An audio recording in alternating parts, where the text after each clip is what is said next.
Ooh. Hey guys, just got done watching 1989's Puppetmaster right here, starring Pauline Mack, Jimmy F. Skaggs, Irene Miracle, Robin Thwaites, special appearance by Barbara Crompton and William Hickey as the Puppetmaster. Let me show the Blu-ray. So first of all, it's the front, that's the back. There's a booklet inside this, but this is from the 88 films release. I kept the booklet from my English edition I had a while back and put in the American one. Yeah, I know, a bit cheeky, but you know, it's a booklet. I want the booklet. I keep the booklet. So anyway, I've seen Puppetmaster a few times before, and I have to be honest with you, I do like it. I do actually like it a lot more than the Child Play movies. What I mean by that is I like the first Child Play movie a lot.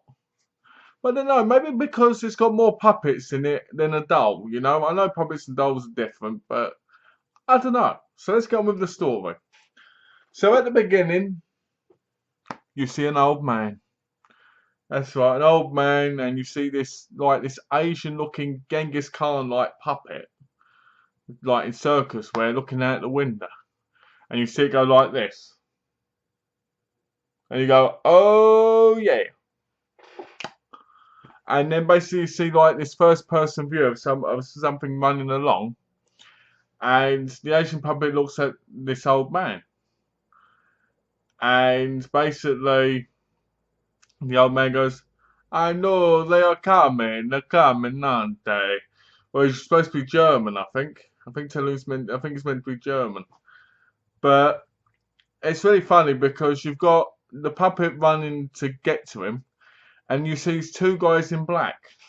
Now, on the credits, they're known as Assassin 1 and Assassin 2. They're both Nazis, from what I could understand, and they're going there to find him. And I guess to talk to him and kind of find out the secret of why the puppets can move and act. So he's gently putting them away, like do do do, taking his sweet time about it, knowing they're coming. Blade finally gets there, taps on the door, and Talon lifts him up and goes, I know, I won't let them hurt you. Oh, you know, and he puts him away, and then he basically hides him in the wall. Now, Blade, there's a hook on one hand and a blade on the other. Thus, his name is Blade. He wears like a coat, a black coat, and a black hat. He's probably one of my favourite puppets. I really like Blade. I think Blade's cool, especially when his eyes go bing, bing. I like that. And so, Talon sits down in his armchair with a gun. And the two guys get to the door and they go, Andre Talon, Andre Talon. As they kick the door in, he shoots himself in the mouth. He's dead. It goes to present day. And basically you see all these different sidekicks. One being doing tarot reading, one having a dream.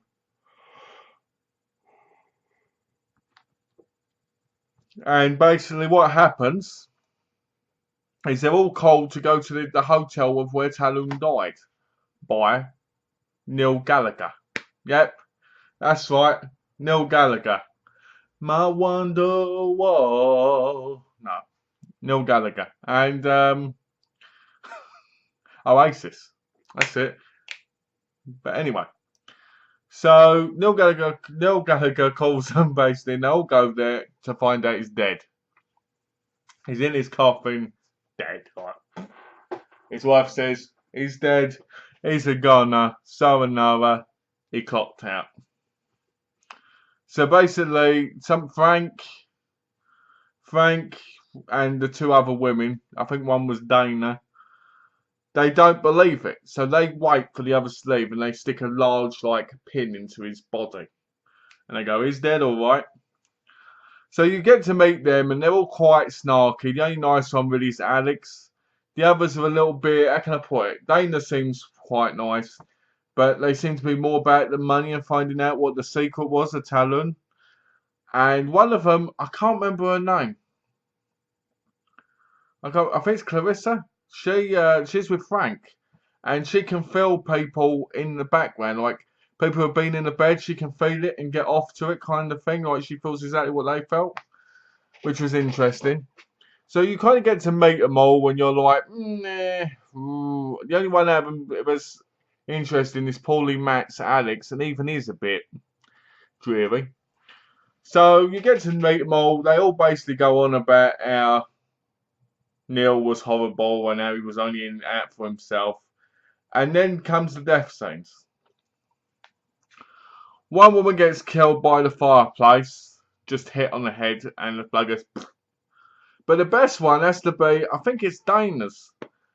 Pinhead comes out of nowhere. Pinhead is basically a puppet with a tiny head, big body, and hands like human hands that can punch. So he's attacking her. He's punching her in the face. She goes all and throws him. He goes all the way down the stairwell. Right? Then here comes Blade.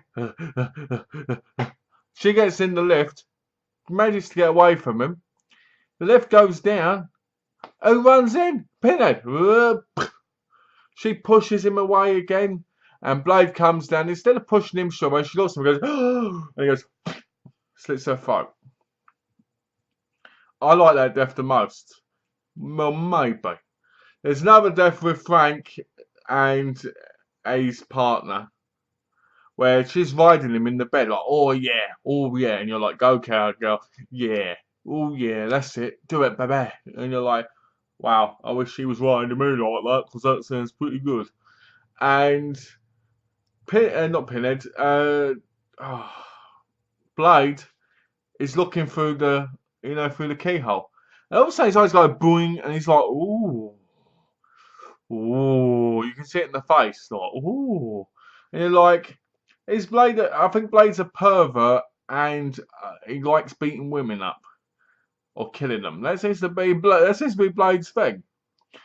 So basically, all of a sudden another puppet pops in on the screen next to him, looking through the keyhole, and that's when we meet Tunneler, one of my favourite puppets. He's got like this big massive drill on his head.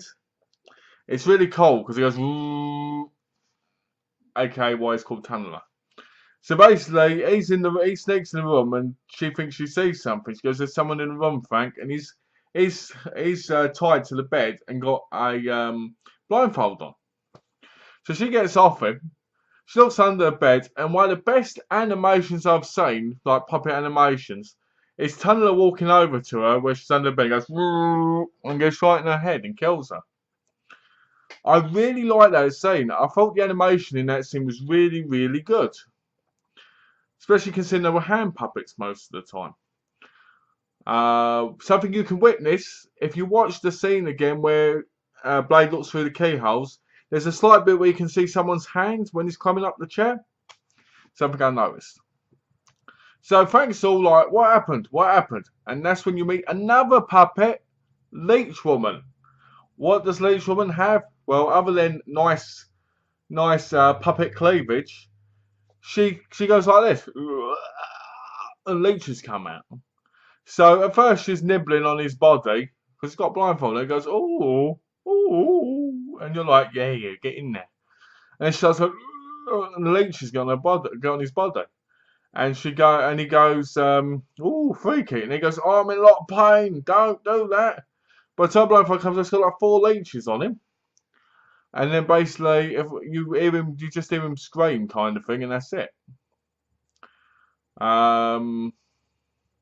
Yeah. So then basically we get to Alex and Megan, and basically they're trying to figure out what's happening. But through all of this, Neil keeps turning up, sitting up in places like this, all dead, and smiling and like, and you're like, ooh, what's going on? You know, you think, oh, the puppets are putting him in those positions. So basically, everybody starts dying. Alex has a dream that Megan shows him something, and it turns out to be Neil and her dancing, and then Neil shooting her in the head.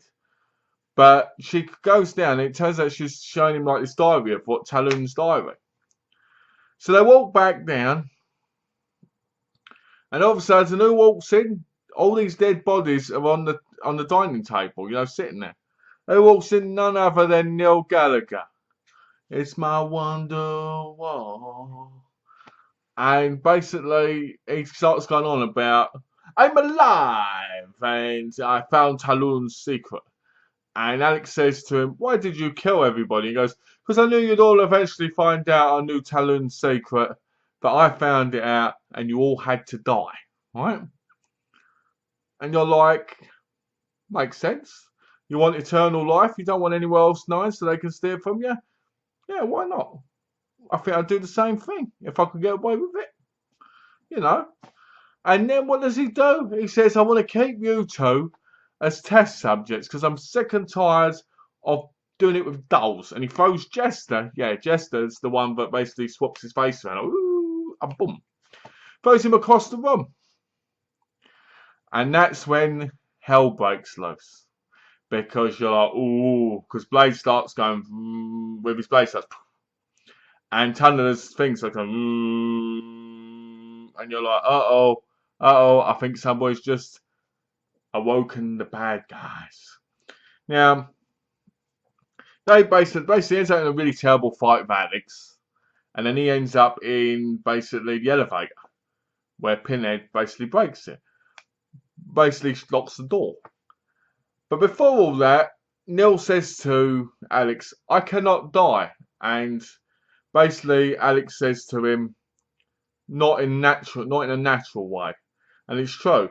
Because basically what happens, because he attacked Jester, the other puppets basically torture him to death practically. And they kill him. Alex goes on his merry way the next day, and you see Megan with her cat. And you're like, okay. So that's the end of the film, practically. Now, the acting in this film was alright. They did a manageable job. It was like your average 80s horror. You didn't mind it, but you expected some of it to be pretty bad. And to be honest, that's what Puppetmaster is. It's good, but you expect it to be pretty bad because it's late 80s and it does achieve that goal in some ways.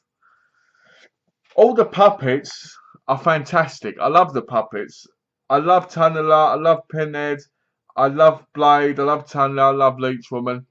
I have to admit, I wanted to see that Asian one, but was in it earlier, in the beginning of the movie. I wanted to see that one more, because he looked quite interesting. Paulie Matt, he was alright as Alex, but it just seemed like he was on cruise control to me. William Hickey looked like a deluded old man, which was probably the right thing for him.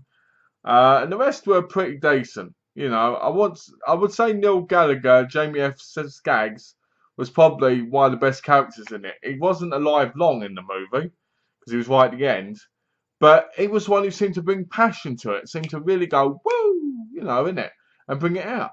I loved him. I thought he was fantastic. I wish they'd have had him in the next movie and not killed him off in this one. The picture quality of the Blu-ray is not bad either. But what I like about this film is it's a horror film, but it's got a very gothic kind of theme to it. What I mean by that is the whole hotel, the darkness, the death coming back, and the fact that the puppets do whatever he says. Because the puppets do what their master says, but what you have to learn about these puppets is that they will do what you say, but you hurt one of them, you're hurting a family. Because technically, the puppets are family because they're all brought together. So you hurt one of them, the others go after you. Now, I kind of like that. I think that's one of the things I like about this movie the most. That family orientation kind of thing. But I would like to know what happened to the other puppets. Because they were put in that chest as well. So what happened to them? Did they go, I don't like that one, fight in the bin? The movie came out in 1989. It's produced by Charles Band. It's a Full Moon Pictures film. And to be honest with you, it's probably one of their better ones. Because they made 10 sequels. That's why I've got a DVD one here. They did 10 sequels, plus I think a couple of spin-off ones. And you know, I've never seen the others. I've only seen 1, 2, 3, and Axis of Evil. I've never seen the others, so I'm looking forward to getting through them all. So yeah, I'm looking forward to seeing more of Andre Toulon. I want to see what happened. You know, how did Andre Toulon make the puppets? Where did they come from? That's what I'm looking forward to seeing from the other movies, hopefully. So, as always, guys, oh yeah, I got to rate it, haven't I give this a 3.5 out of 5 because it's a good movie. It's a lot of fun. It's one of those films from the 80's that, like I said before, you know it's going to be some good acting, but you know there's going to be some really crap bits in it. And you're still going to enjoy it because it was a part of the 80's, and this is what cheap movies are all about. Silliness, fun, you know, and just your usual stuff. I do prefer this to Dolls and Child's Play 2 and 3. I do. So, thanks guys for watching. 3.5. As always, let me know what you think of Puppetmaster movies. And I look forward to seeing you again soon with my next review. Thanks for watching, guys, and take care.